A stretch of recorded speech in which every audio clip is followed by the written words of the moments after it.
All right, hey guys, welcome to another episode of Trent Talks. I'm here with Julia Antufjew. Did I say it? I'm probably butchering it. How's it go? Was I close? Yes, you did it right. Yeah. Okay, good. I got it right. Yes.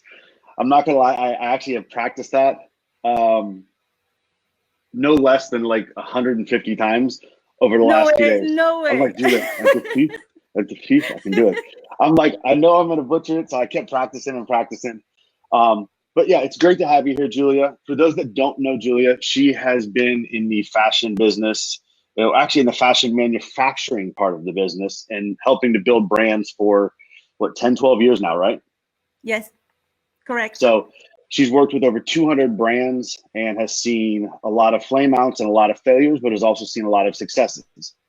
So we want to be able to take those people. We want to help you guys with building your brand, not just fashion, because I feel like a lot of the information we're going to give, yes, it's geared towards, fashion, apparel, brand, stuff like that.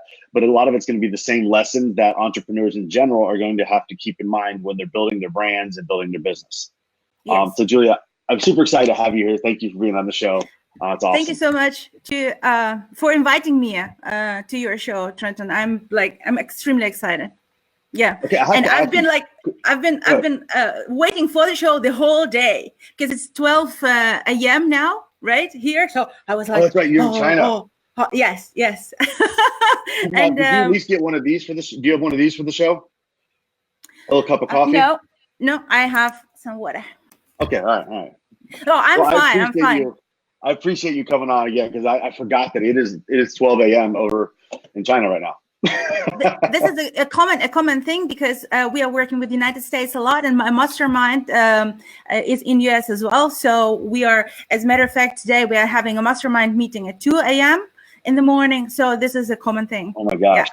So does your cycle, I'm just curious, do you end up sleeping later in the day and then kind of waking up and this is like your usual time for the day? Normally I would wake up at 7 a.m.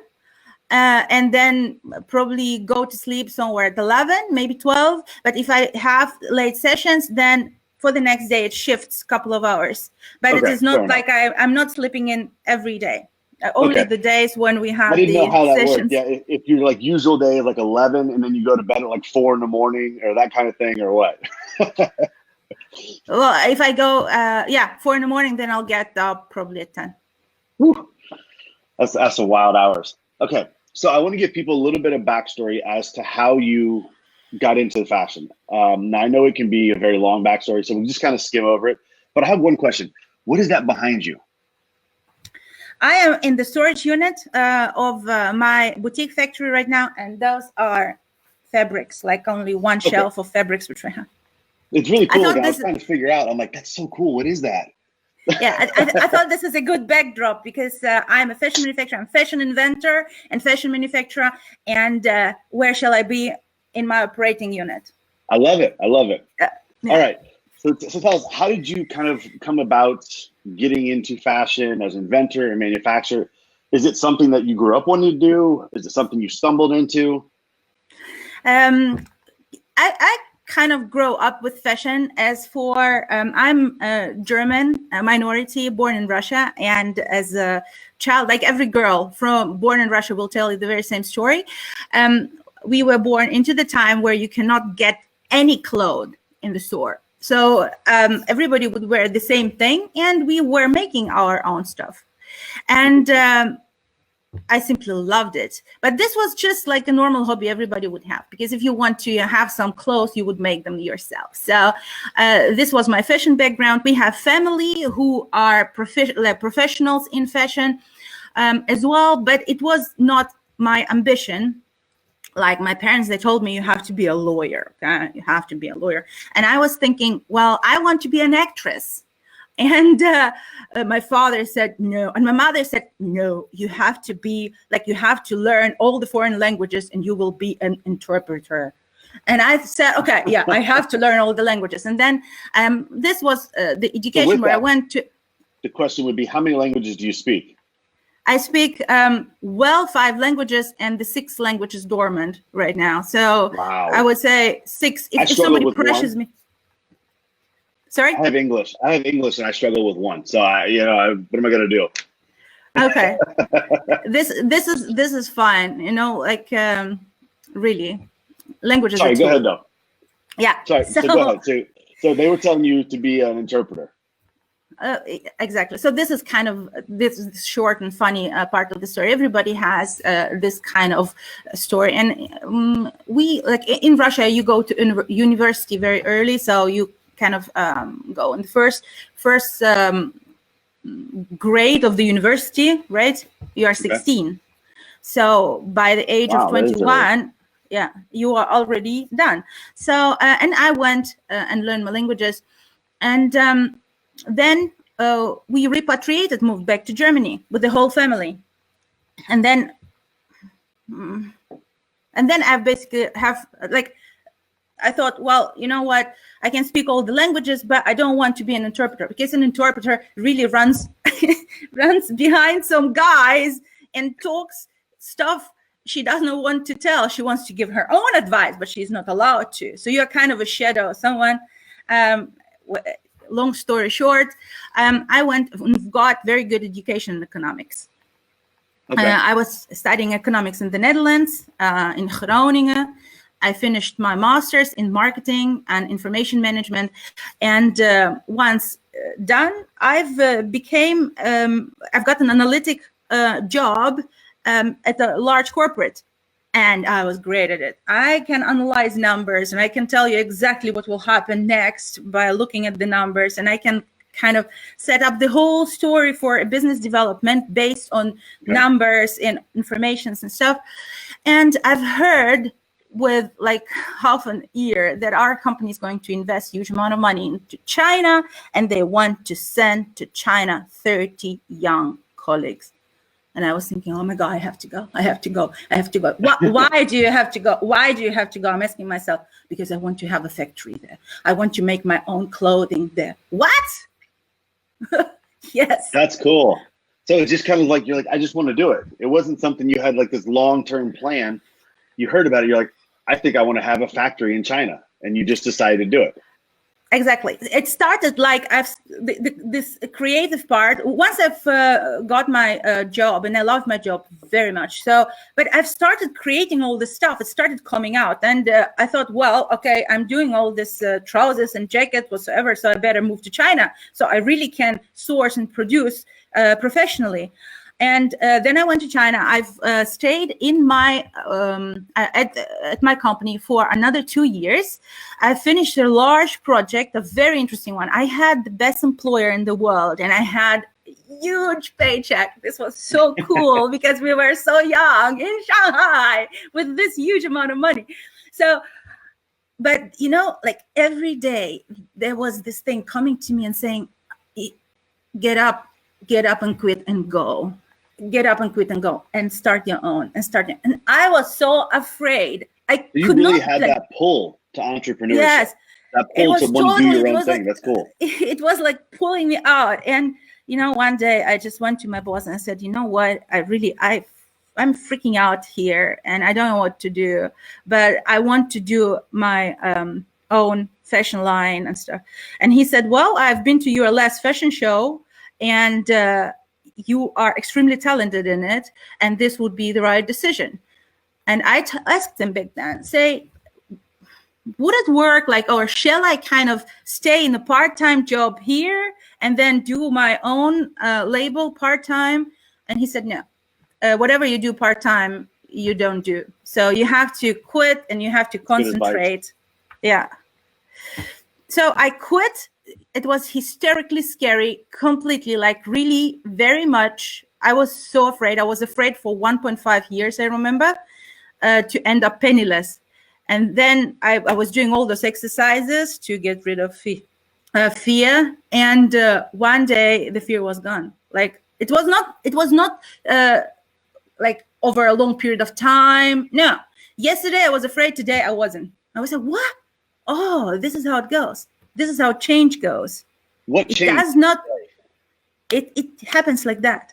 Is it just something you did, or is it something that you thought, or an action you took, or is it just it finally clicked in your head and it went away? well, something went away, and it went away like in a matter of a second.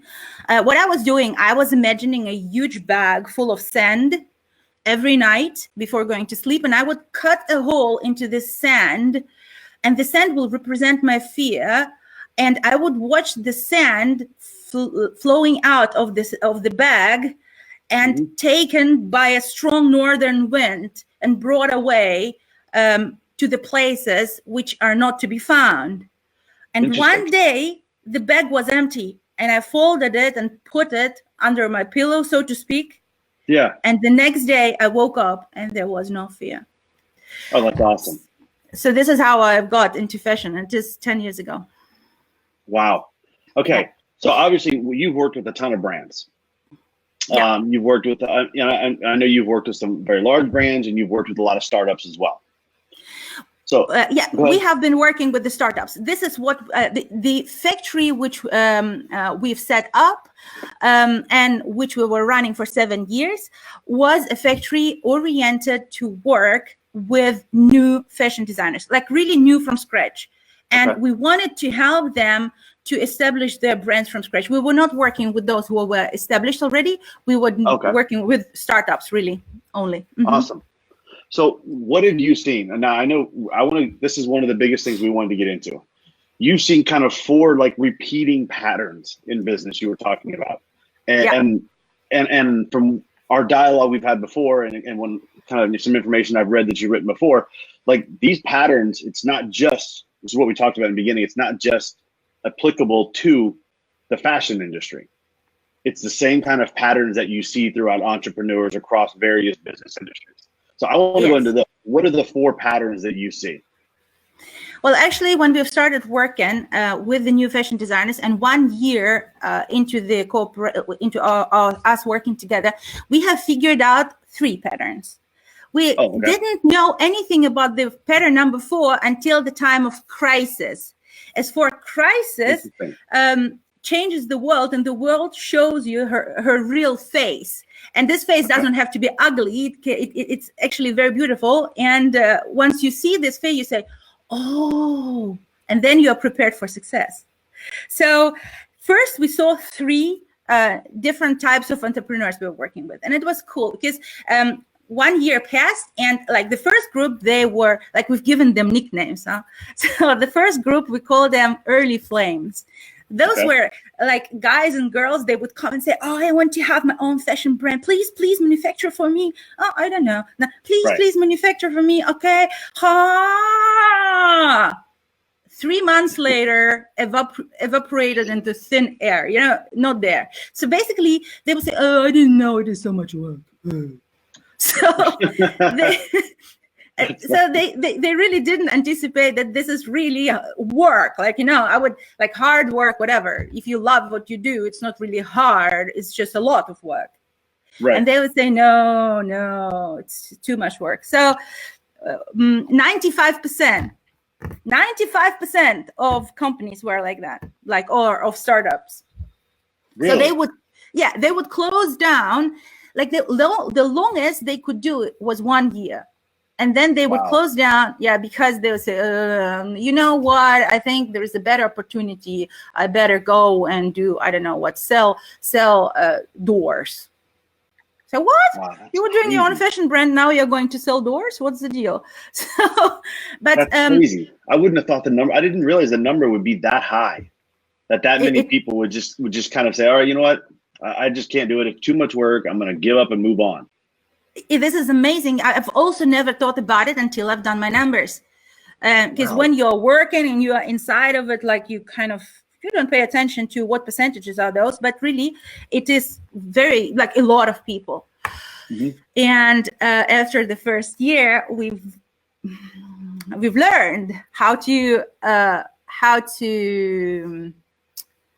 distinguish them from others. Okay, so we would have an intake conversation, and we would see, is it an early flame? If it is an early flame, we would not take them. So I say, no. No. What were you looking for when you were having that intake conversation? What were you looking for? Was it traits? Was it characteristics that you were trying to see? Yes, it was. It was like it was a feeling. The way of people would be talking with you. They would not be talking like, "I will try." Oh, I don't know how I will sell. I will sell to my parents and my family and stuff. So the people would not say they will try. They would say they would have a plan. So if somebody would not have a plan, they would be the early flames, because they have to figure out that there are so many steps to do it. So we would ask, like, what type of brand do you want? What do you want to produce? What is your price category? If they would not know, we would think with them. They would go back, think about it, and come back and say, this is what we think it should be. Then we would ask them, whom do you want to sell to? Who is your customer? And if they don't know, they would go back, think about it, come back and tell us. And if somebody was saying, well, you know what, I will start doing it, and then I'll figure out who my customer is and whom I'm going to sell to, it means that they will be facing the problem of that nobody wants to have your stuff, really. Like, people want to have you, and then once they like you, they want to have your stuff. But in the first place, they don't want much more stuff. So you have to be like, really, you have to have burning desire and burn from inside for your customer with your product. And also, when people would tell about their brand and why they want to do it, you also can feel whether this is something they can't not do. You know what? Like, I was a business analyst. You were really looking for the blend of both the passion, and you wanted them to have spent some time and really have kind of dug in, if you will, and done some of the planning process, or at least understand what needs to take place, who they're going to sell to, their kind of their demographic. Yeah. We would the planning, like the basic planning, like this basic commitment, and the passion were the keys. Yeah. Okay. So what's the second level? The second level is a very, very good, like, interesting group. You cannot build a business on this group. You can not run a manufacturing company with this group, but you can just enjoy them and appreciate them. We were calling them Walking Dead. And Walking Dead are, okay. Yes, and they are amazing, because it doesn't say anything about them being not talented. No, they are very talented, okay? Their designs are fantastic. But the thing is that Walking Dead, they kind of appear in your life on the 1st of January. And they say, okay, let's crush it. I'm ready. Go. Isn't it vacation time? 1st of June. It's vacation time. My family is coming and so many things. Okay. And they would stop for half a year, and then you will know, okay, so they stopped this year, they've stopped in June, fine. Last year they've stopped in March, so they will reappear somewhere in January again, and then we have to make it, like, crush it and stuff. And if we would have capacity, we would run their production, and if we would not have capacity, then we would not run their production. So this is how it was. You wouldn't adjust the business for them. If you had room in the business, then you would run it, but you wouldn't make exceptions for them because you knew they wouldn't be consistent. Yeah, they wouldn't be consistent. And if you are running a manufacturing, as a matter of fact, I would say if you're running any business, you cannot really rely on a foot traffic. You cannot sit there and think, oh, somebody will come. Well, somebody may come, somebody may not come, and you have people, you have responsibility. So you have to have a planning, which is an annual planning, and you have to know exactly what are you going to manufacture every month for a year ahead. It can change. That far ahead. It can be more than scheduled, but it cannot be less.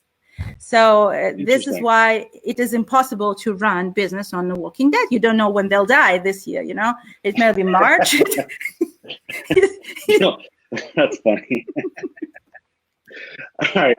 So you have the early flames and The Walking Dead. And what was the third one you had originally that you knew right away?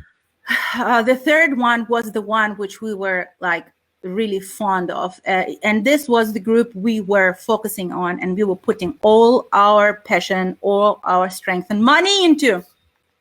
We called them late flames, and those were wolves of passion. Those were designers by calling. I mean, they were having different jobs and stuff. They went into design, but they went into design by calling, and they could create very nice pieces, and they were very passionate about what they were doing. They would plan and structure their operations. They would budget. They would do serious work to present their fashion to the world, to the buyers. They would visit the trade shows, do fashion shows. They would grow. Like we could see steady growth with those customers every season. And we were thinking, we are going to, like, guys, really, we are here. We are your manufacturing unit. We are your goalkeepers, because this is what you need. When you manufacture a product, Right. you need the goalkeeper of a manufacturer. You don't want to think like what type of garments or whatever product you're going to get next. No, you want to know whatever ships is great. And you always know that it ships on time. So, and we were like, guys, we are your goalkeeper. Go and get bigger, and we will kind of accommodate. And they were getting bigger and getting bigger. And then an interesting thing happened in the year number 4.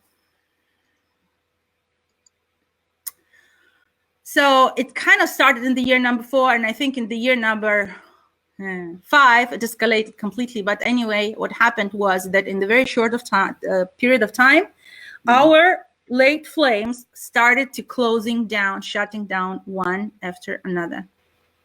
And it was crazy. I'm telling you, this was like watching a surrealistic movie. Like you're standing there, like as I've mentioned before, I was like, you could find me in the working hall, like pulling my hair and saying, like, what is going on? I don't understand. They would, like, some people would call me and say, okay, I'm thinking about killing myself. I say, why? How can I help you? Well, you can't. I am 4 years in business and I'm not famous yet. I say, well, it takes time. You have to go further. No, I'd have no strength left. I'm quitting. And they would quit. Wow. And like the best thing I could do was to help my customers who were friends by then already, just not to commit suicide, to support them in a way that they can just gather themselves together and just be okay.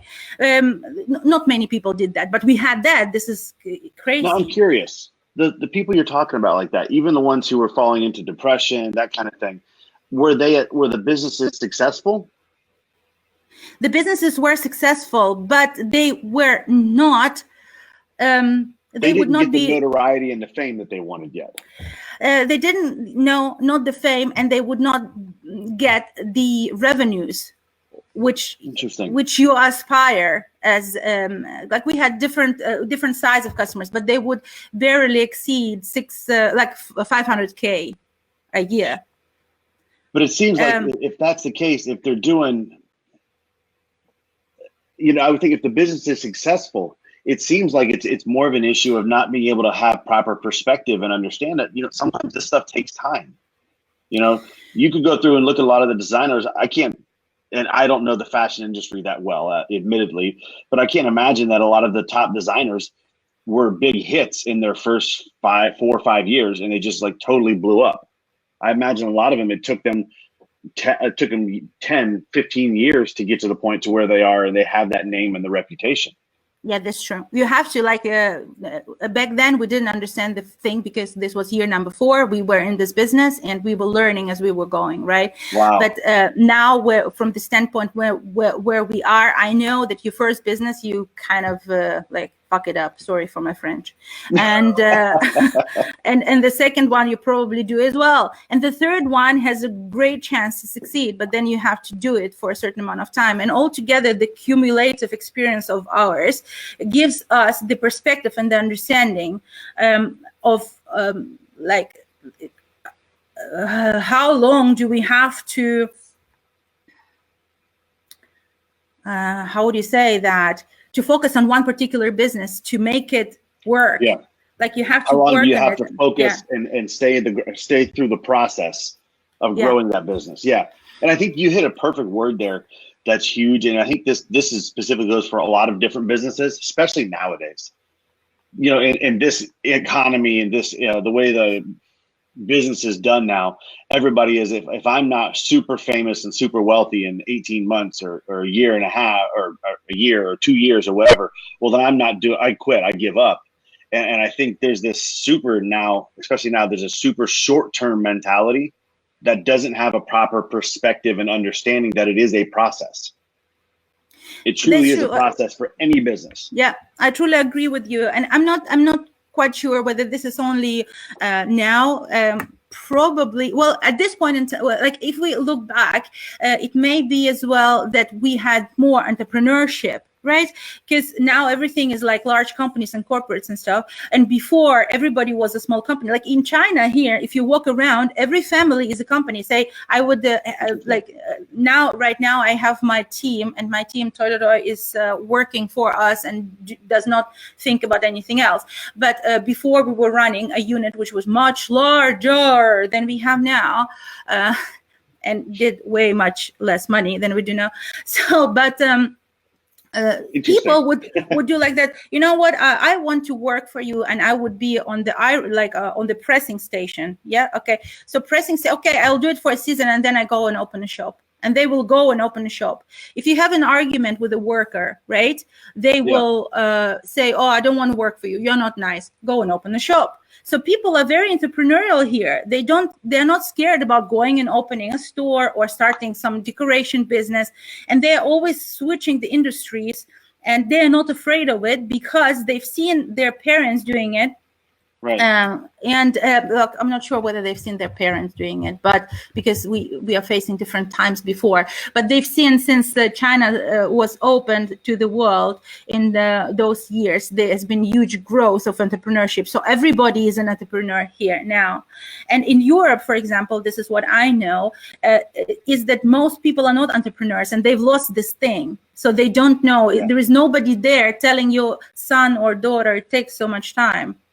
You know, so they get into the mindset of, okay, I go to school, I go to post education, whether it's college or some kind of trade school, and then I go get a job. Mm-hmm. Yeah. Yes, and totally. Then if they want to become an entrepreneur, they don't know how long does it take. I didn't know when I started. I didn't know. I wanted to. I had a business plan, and the success was written 2 years later, because this is what we know from corporate. But I didn't take into account that we are investing, like, I don't know, 300 million into a project in corporate. Wow. And I didn't, like, I had like 30 grand to invest. That's a super important point, is you can use the same strategies that a lot of corporate companies use.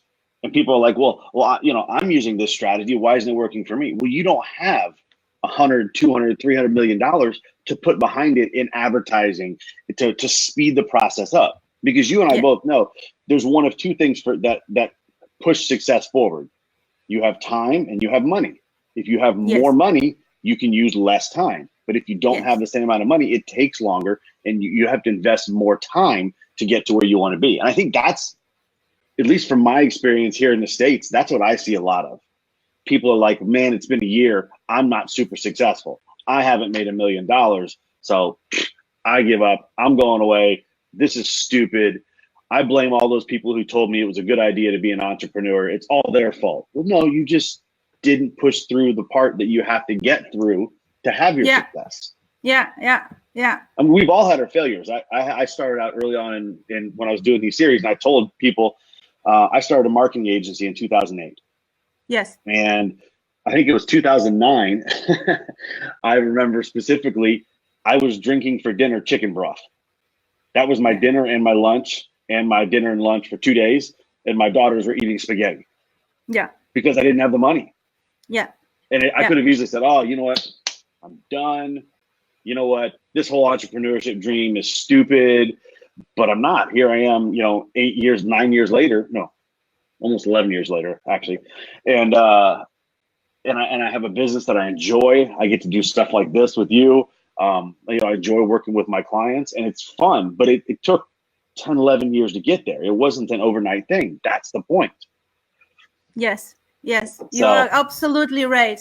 You have to have the faith and the drive to go forward, and it will happen. You just have to keep swimming, because once you are given the fins and you have the capacity to swim, then you will arrive.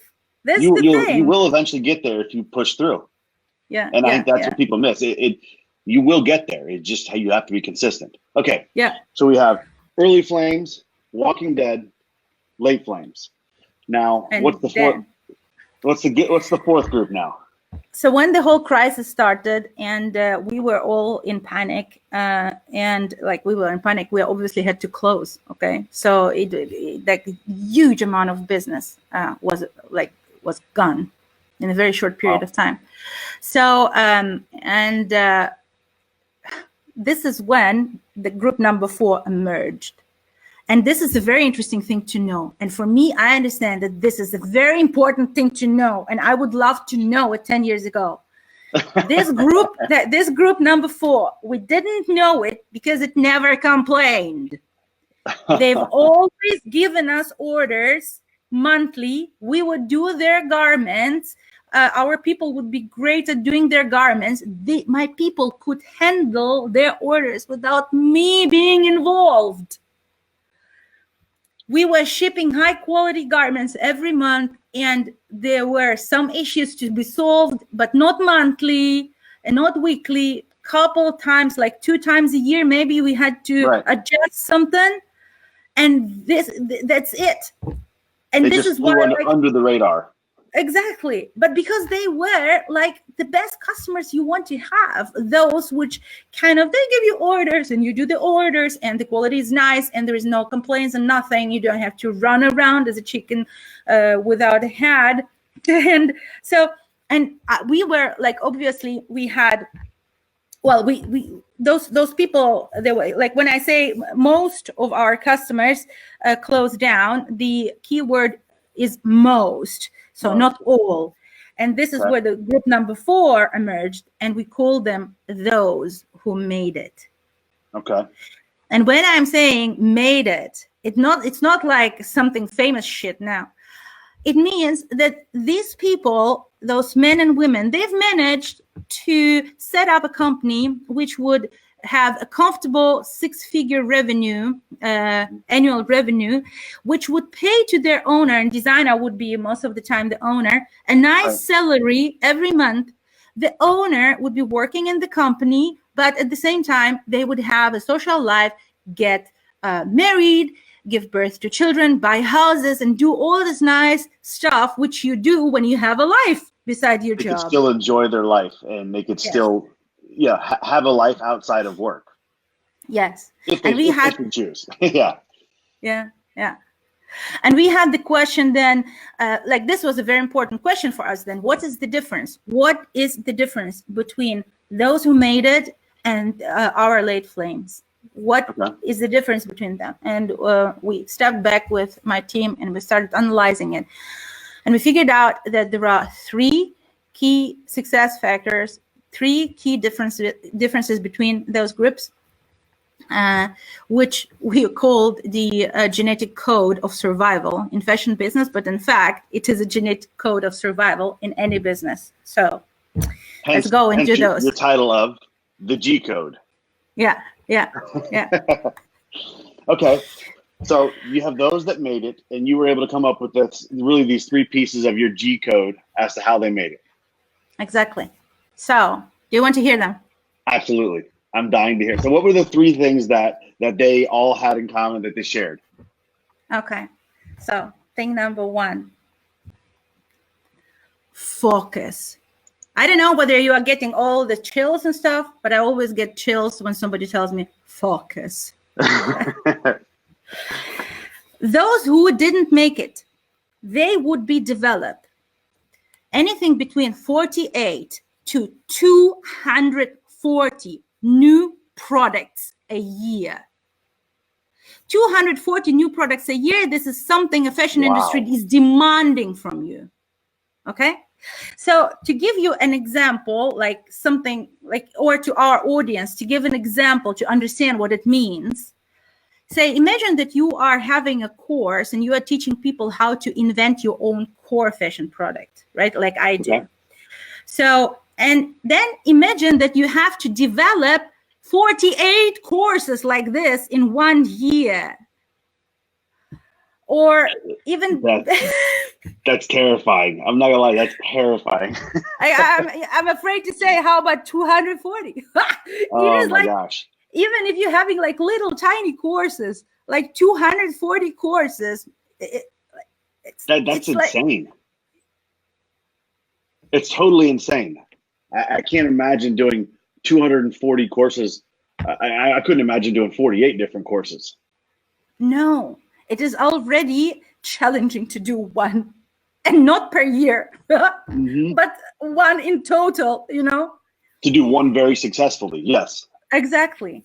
And then those who made it, they were developing not 240 and not 48. Do you want to guess how many? I cheated and I read your article.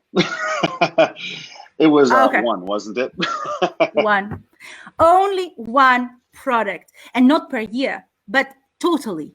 Like they would develop one core fashion product in the beginning, and they would sell this core fashion product for years, for decennia. So you have to imagine, if you have fashion, you have all those garments, the shelf life of a fashion item is maximum half a year. It's really the max. If you have top-notch manufacturing, delivering on time and stuff, 6 months after that, it's done. You cannot sell it ever again because it's old-fashioned. You have to sell it at discounted price already in the half of the cycle, or at least in the month number 4. It's starting like it's going into discounted pricing, and then it goes for, I don't know, for pennies or something. So because you've got the next collection coming out, the next season, yeah. Exactly. And here you have one product, you've developed it like ages ago, and the shelf life is endless.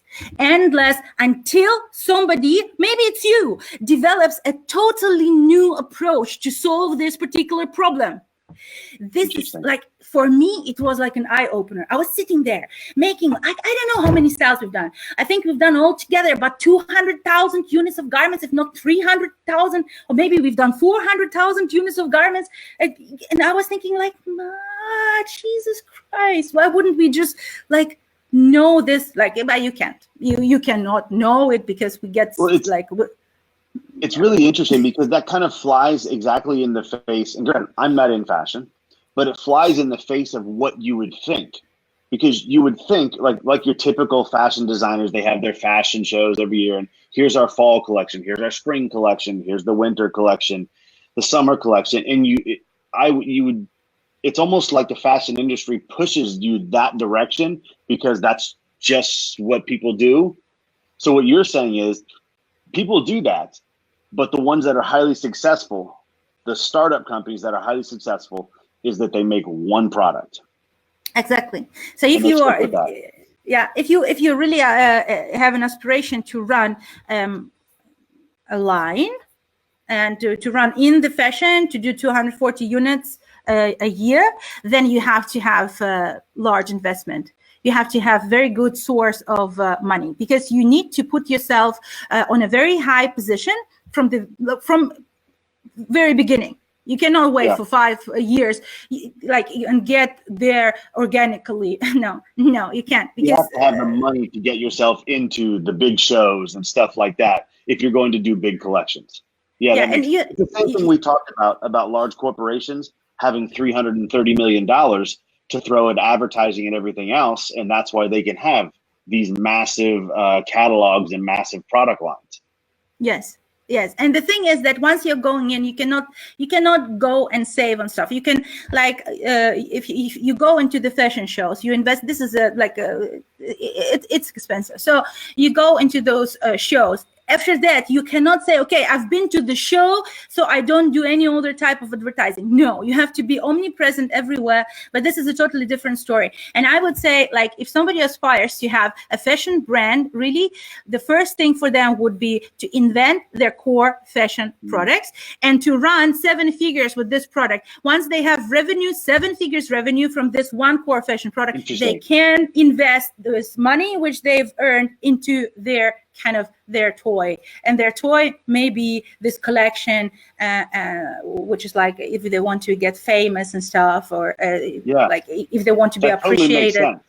It's because you have an established proof of concept at that point, something that works, that is functional, and so you have that revenue stream, and then it allows you to take the money and play bigger. And if you want to go into your different seasons, your different lines, whatever, then you have the funds to support that. Yeah. So we have like this is a very interesting thing. Like we have this belief that an artist should be poor because this misery pushes you to create your best work. Well, what I've learned is that misery creates misery. It makes you drink, it makes you smoke, it makes you completely give up your personal care, you give up your total personal power, you end up like unfit and completely incapable with the suicidal thoughts. I don't know what kind of a fashion line comes out of that. You have to be well-fed. A very dark one. Yes. Well, no, this misery thing is probably it's like probably something like romanticization of the past. Like nobody told anybody that they are happy and very successful artists because they are poor and stuff. So people, I don't know, but I don't believe in it. I believe that happiness creates, like happiness is the source for creativity, and misery is the source for destruction. I agree. All right, so the first key is being focused. The second key? The second key is being purpose. Purpose. Okay. So those who didn't make it, they would design 240 products a year with a very general purpose. So they would have trousers, and the purpose of this trouser would be to be a trouser. Or they would have a jacket, and the purpose of this jacket would be to be a jacket, you know. So those who've made it, they would design a product which would solve a well-defined real or imaginary need, which would elevate a well-defined real or imaginary pain. So their product the same thing we tell businesses to do with their customers. We tell businesses, when you're doing a service or a product, your service and product needs to solve a well-defined problem in a well-defined group. Yeah. So interesting. So you're saying same exact concept as far as purpose in the fashion industry. Yeah. Yeah. So if you want to succeed, you have to invent your core fashion product, which will solve a well-defined imaginary or real need, or elevate imaginary or real pain. And imaginary and real, why? Because our brain does not distinguish between things being imaginary or real. Everything we think is real for us. So if your product is elevating a pain, this is when your product really matters. Like nothing else matters at all.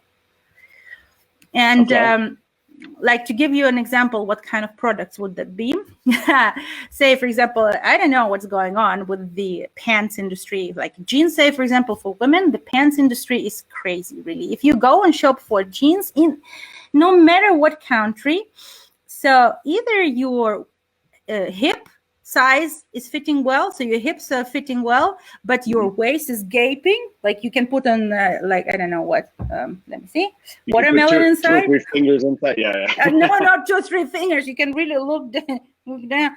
So, or you have a very fitted waist. Everything is nice, but your butt does not fit in.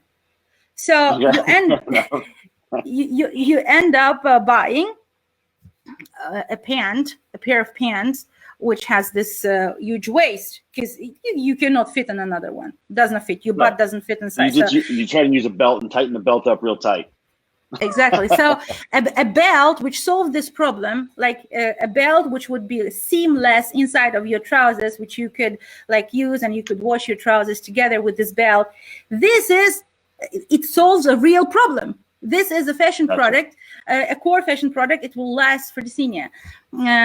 It is a very successful product.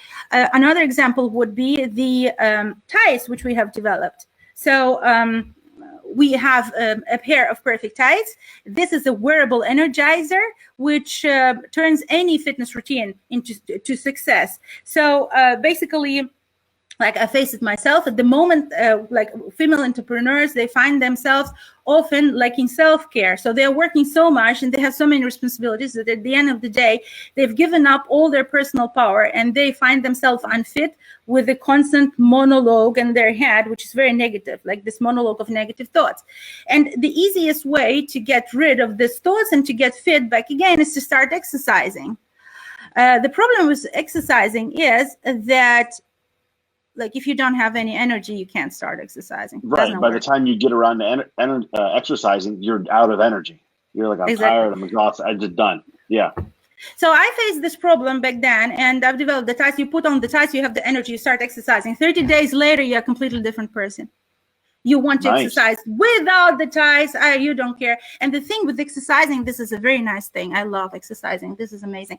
So if you want to change, like if for people who have negative habits, who have addictions, like say, for example, somebody has a nicotine addiction or they're smoking, right? Other people have alcohol addictions.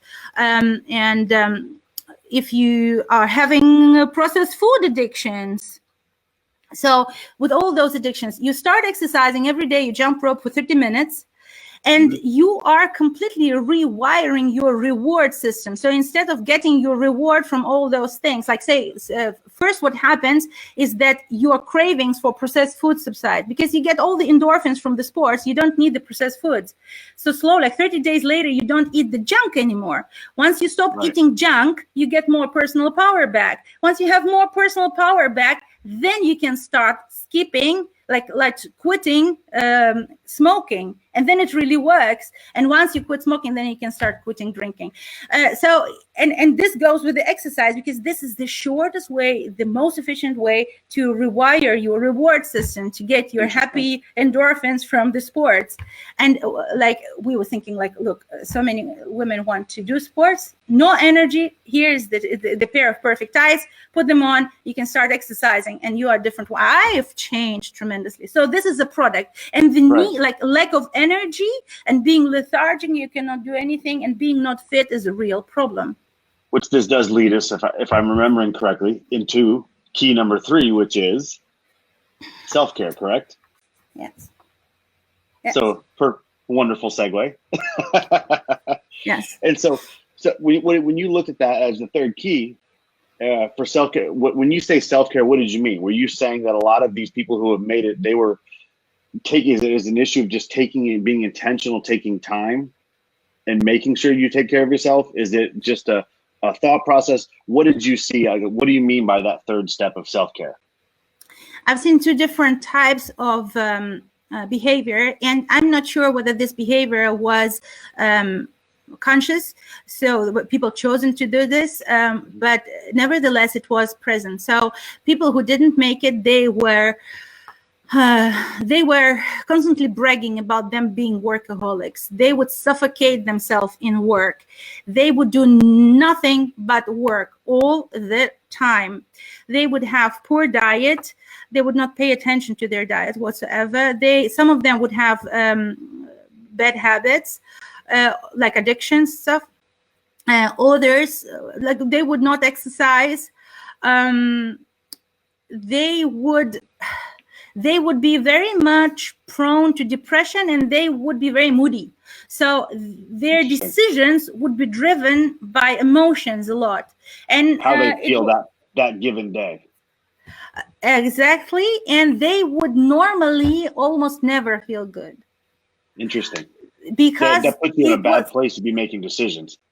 It is like, oh, it is not done. It is yet not done. But like what? You have to live today. I know that it's not done yet. Like the whole business stuff, you cannot sell your business. Not that anybody was thinking about selling their business in the beginning. But so what I'm saying is that the startups we were having, no one of them was having an exit strategy.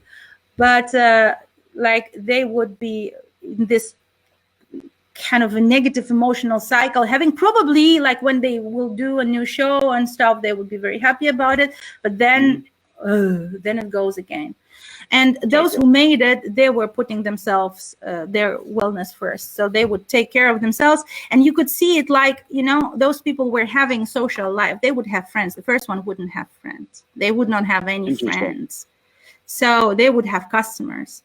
And the group who made it, they would have friends, they would have social meetings, they would have family, and for me, this is a very important sign. If people, like men and women, if they are really working on their business, and during this time they are getting married, and they are getting children, it means that they are taking very good care of themselves. So they are practicing self-care, because you can not really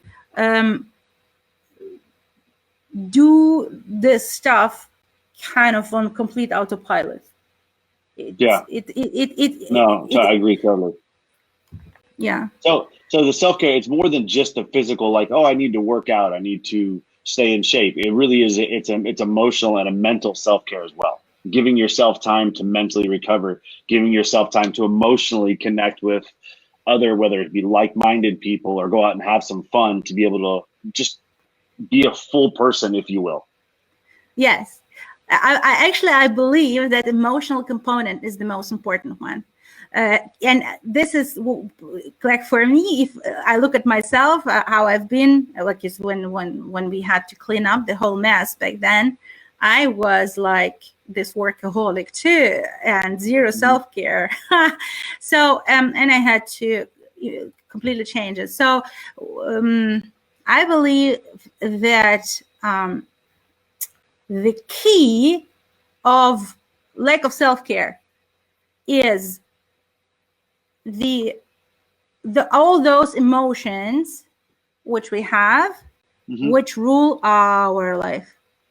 We cannot have any decision. We cannot, like, nothing. We can actually, being in this state, I believe you can run your business maximum up to 500, but you cannot run it for years. It will go up and then drop down, maybe go up again, drop down, right. And then it will drop down eventually. Because of something which will happen, and you are unable to change because you are so emotional. You will just get the burnout. Right. And those emotions have to be fixed. So you have to be like, why do people sit and meditate?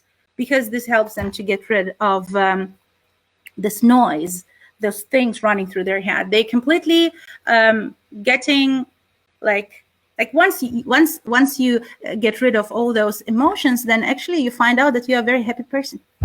Well, I think that's the thing with me, is it's more about balance and about being able to bring myself and have proper perspective on what's going on in my life, and say, okay, I'm actually really happy. Yeah, I'm dealing with this issue, or I'm dealing with this problem right now, and I got to deal with it. It's annoying, it's frustrating.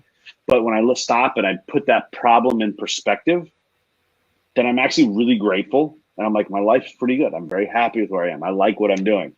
Yes. But, well, it has been an absolute pleasure. Now, before you go, I want you to tell everybody kind of where they can find you, what you've been working on, how, if they want to work with you, how they can contact you to work with you, and where they can follow you. Okay, cool. Everybody can follow me on Facebook. You can find my personal page, Julia Antufjew, and my public page, also Julia Antufjew. My brand is called QUANTUMFACTORY. The product I'm working, I've developed, my core fashion product is Perfect Tights by QUANTUMFACTORY. This is a wearable energizer. If you have this babe here, any fitness routine you want to follow will be a total success, because you will not be lethargic anymore. You put them on and you are a bundle of energy, and you look great and feel great. This is the best pair of legwear ever, and I'm not exaggerating, because I am a freak in fashion. I am a fashion inventor and only invent the best stuff. And another thing is that, if I believe, like, you know how they say, there is a book in every one of us, right? Yeah. I believe there is a core fashion product in every one of us. So if somebody is thinking, oh my God, I want this girl to bring out my core fashion product, then contact me and I will work with you and help you to invent your core fashion product. This is a great asset for your company. You will have an intellectual property in your hands, and you will be the total god over your product, because nobody can get it if they don't buy it from you. That's true. Yeah. Awesome. Julia, thank you so much. This has been a lot of fun. Trent, thank you very much. I appreciate you taking the time. And thank I'll you listen to very you much. I know it's like 1 in the morning there now. Oh, I'm actually quite awake, so I'm going into the next meeting in a second. Thank you so much. It was a great pleasure, and I'm looking forward to more conversations with you. Absolutely. Guys, thanks everybody for tuning in. Again, this is episode number 15 of Trent Talks. Love you guys. Thank you for tuning in. And until next time. I really hope you enjoyed and got a lot of value of this video. If you did, make sure you like, subscribe, and comment below. I'm going to be answering all the comments myself. And also, come find me on your favorite social media platform and tell me what else I can help you with.